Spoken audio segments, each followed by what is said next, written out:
এবারের নির্বাচনটা খুবই প্রতীক্ষিত একটা নির্বাচন হবে এবং এই নির্বাচনে এবং বর্তমান সময়ে কোন রাজনৈতিক দলকে আপনি সমর্থন করবেন এবং কোন দলকে আপনি ভোট দিবেন সেই ব্যাপারে একটু বলি। এবং এটা খুবই গুরুত্বপূর্ণ একটা ব্যাপার যে আপনার রাজনৈতিক যেই সমর্থন আছে সেই সমর্থনটা নিয়ে কিন্তু রাজনৈতিক দলগুলো ক্ষমতায় বসার সুযোগ পায়। যারা কম সমর্থন পায় তারা কিন্তু ক্ষমতায় যাওয়ার সুযোগটা পায় না। রাষ্ট্রের সমস্ত ক্ষমতার যে মালিক সেই মালিক কিন্তু জনগণ। আজকে যেই সরকার বসে আছে সেই সরকারের যে যতগুলো ক্ষমতা সেই সমস্ত ক্ষমতার মালিক কিন্তু আপনি। সুতরাং সুতরাং আপনার ক্ষমতাটা আপনি কাকে হস্তান্তর করবেন সেই দায়িত্বটা কিন্তু আপনাকে নিতে হবে খুব সচেতনভাবেই। ধরেন আপনি যে এলাকাটায় থাকেন এই এলাকায় যে রাজনৈতিক দলগুলো আসলে কাজ করে, অ্যাক্টিভলি কাজ করে, কি ধরনের কাজ করে, তাদের কাজের ওয়েটা কি, তাদের কাজের যেই প্যাটার্ন কি, সেই প্যাটার্নটা আপনাকে ফলো করতে হবে। বর্তমান বাংলাদেশে ৪৯টা রাজনৈতিক দল আছে, আওয়ামী লীগ সহ।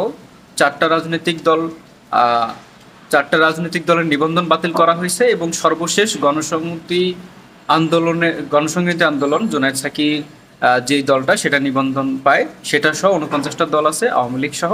আওয়ামী লীগ ছাড়া বর্তমানে ৪৮টা রাজনৈতিক দল আছে নিবন্ধিত। এর বাহিরে ছোট অনেকগুলো দল আছে যারা এখন পর্যন্ত নিবন্ধন পায় নাই, যারা নিবন্ধন প্রক্রিয়ার মধ্যে আছে। কিন্তু আপনি নাগরিক হিসেবে বা আমি নাগরিক হিসেবে কোন রাজনৈতিক দলটাকে আমি সমর্থন করব? আমার এলাকায় যে রাজনৈতিক দলগুলো অ্যাক্টিভ আছে সেই অ্যাক্টিভ রাজনৈতিক দলগুলোর যে নেতা আছেন, কর্মীরা আছেন, তারা কি আসলে যে রাষ্ট্রযন্ত্রের যে প্রশাসন আছে সেই প্রশাসনকে আসলে জবাবদিহিতার আওতায় আনতে পারে কিনা? বর্তমানে যেই বা এর আগেও যারা জনপ্রতিনিধি ছিল নির্বাচিত, তারা কি আসলে আপনার যে নাগরিক সেবাগুলো পাওয়ার কথা সেই সেবাগুলো তারা সঠিকভাবে দিয়েছে কিনা? এবং তিনি যদি সঠিকভাবে সেবাটা দিতে না পারে তাহলে বাকি যে আরো রাজনৈতিক দলের নেতাকর্মীরা আছে তাহলে তারা এই আপনার যে সেবা সেই সেবাটা পাওয়ার জন্য কতটুকু কাজ করছে, যে নির্দিষ্ট প্যাটার্নে সেই প্যাটার্নটা আপনি খেয়াল করবেন যে তারা আপনার যেই সেবা সেই সেবা পাওয়ার জন্য কতটুকু কাজ করছে। হ্যাঁ, এটা কিন্তু খুবই গুরুত্বপূর্ণ ব্যাপার। আপনি যে রাজনৈতিক দলকে সমর্থন দেওয়ার ব্যাপারটা কিন্তু পারিবারিকভাবে না, বংশগতভাবেও না, এটা এটা আপনার স্বতন্ত্র একটা ব্যাপার যে রাজনৈতিক দল আপনার নাগরিক সেবাটা, পরিষেবাটা, যে অধিকারগুলো আছে রাষ্ট্র থেকে সেই অধিকারগুলো আপনি নিতে পারছেন কিনা বা তারা আপনাকে দেওয়ার মতো যোগ্য কিনা, রাষ্ট্রের যে যন্ত্র সেই যন্ত্রটাকে সে চালাতে পারে কিনা, সেই রকম যদি ক্যাপাসিটি তাদের না থাকে তাহলে ওই রাজনৈতিক দলকে আপনি সমর্থন করার দরকার নাই এবং সেই রাজনৈতিক দলকে আপনি নির্বাচনে ভোট দেওয়ার দরকার নাই। প্রয়োজনে এটা করতে পারেন, আপনি যে রাজনৈতিক দলকে সমর্থন করেন, এখন পর্যন্ত বাংলাদেশে তো এটা হয়ে থাকে যে আমরা কোনো না কোনো দলকে আমরা সমর্থন করি, যদিও আমরা বলি যে আমরা নিরপেক্ষ, বাট অনেকেই আমরা সবাই ব্যক্তিগতভাবে আমি যদি বলি সবাই আমরা কোনো না কোনো রাজনৈতিক দলকে আমরা সমর্থন করি। তো সেই দলকে আপনি যেই দলকে আপনি সমর্থন করেন সেই দলকে আপনি বলেন আপনার যে সমস্যাগুলো আছে সেই সমস্যাগুলো নিয়ে কাজ করার জন্য। যদি কাজ না করে সেই দলকে আপনি সমর্থন করার দরকার নাই, কেননা সে যদি ক্ষমতায় যায় তাকে যদি আপনি ভোট দিয়ে ক্ষমতায় বা চেয়ারে বসান তাহলে কিন্তু আপনার যে নাগরিক ক্ষমতা, যে ক্ষমতার বলে তিনি চেয়ারে বসে সে কিন্তু আপনার জন্য কাজ করবে না।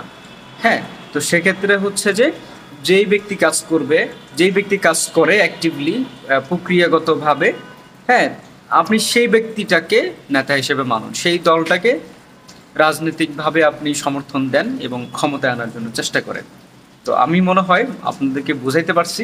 যদি এরকম কোনো দল না পান, দলগুলোকে জবাবদিহিতার আওতায় আনেন। শুধুমাত্র রাষ্ট্রযন্ত্র যাদের হাতে আছে, যে সরকার আছে, জনপ্রতিনিধি আছে, তারা যে জবাবদিহিতা করবে, জবাব দিবে, ব্যাপারটা এরকম আমি বিশ্বাস করি না। রাজনৈতিক দলগুলো আপনার যে ম্যান্ডেট নিয়ে আসছে সেই ম্যান্ডেটটাও তাদেরকে ফিল আপ করতে হবে। তারা যদি কাজ না করে তাদেরকেও জবাবদিহিতার আওতায় আনতে হবে যে সে আপনার অধিকারগুলো নিয়ে রাষ্ট্রের কাছে কেন যাচ্ছে না, কেন কথা বলছে না, এই ব্যাপারটাও কিন্তু আপনার দেখতে হবে। যদি না যায় আপনি একবার, দুইবার, তিনবার বলুন, পরবর্তীতে সেই দলকে আপনি অফিসিয়ালি হচ্ছে যে ঘোষণা দিবেন, অবাঞ্ছিত ঘোষণা করবেন যে আমি তোমার দলকে আর সমর্থন করছি না। কেন করছি না? যে তুমি আমার অধিকার নিয়ে তুমি আমার কাজ করছো না, সুতরাং আমি তোমার দলকে সমর্থন করব না। এইভাবে যদি করা যায় আমার মনে হয় যে পরবর্তী নির্বাচন যেটা হবে অনেক প্রতীক্ষিত একটা নির্বাচন, গত ৩-৪টা নির্বাচন, যে নির্বাচনগুলো গেছে সেটা তো আসলে আপনারা কেমন হয়েছে জানেন।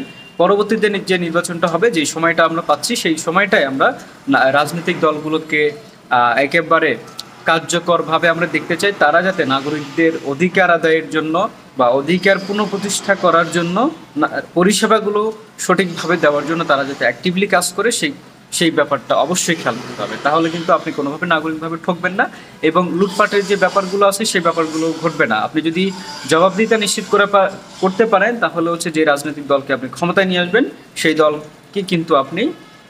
দল কিন্তু বুঝতে পারবে যে আপনি তার কাছে জবাব চাইবেন, সুতরাং সে লুটপাটের জায়গা থেকে সরে আসবে এবং আপনাকে সে জবাবদিহি করবে। আশা করি বুঝতে পারছেন যে কোন রাজনৈতিক দলকে আপনি সমর্থন করবেন এবং ভোট দিবেন। ধন্যবাদ সকলকে।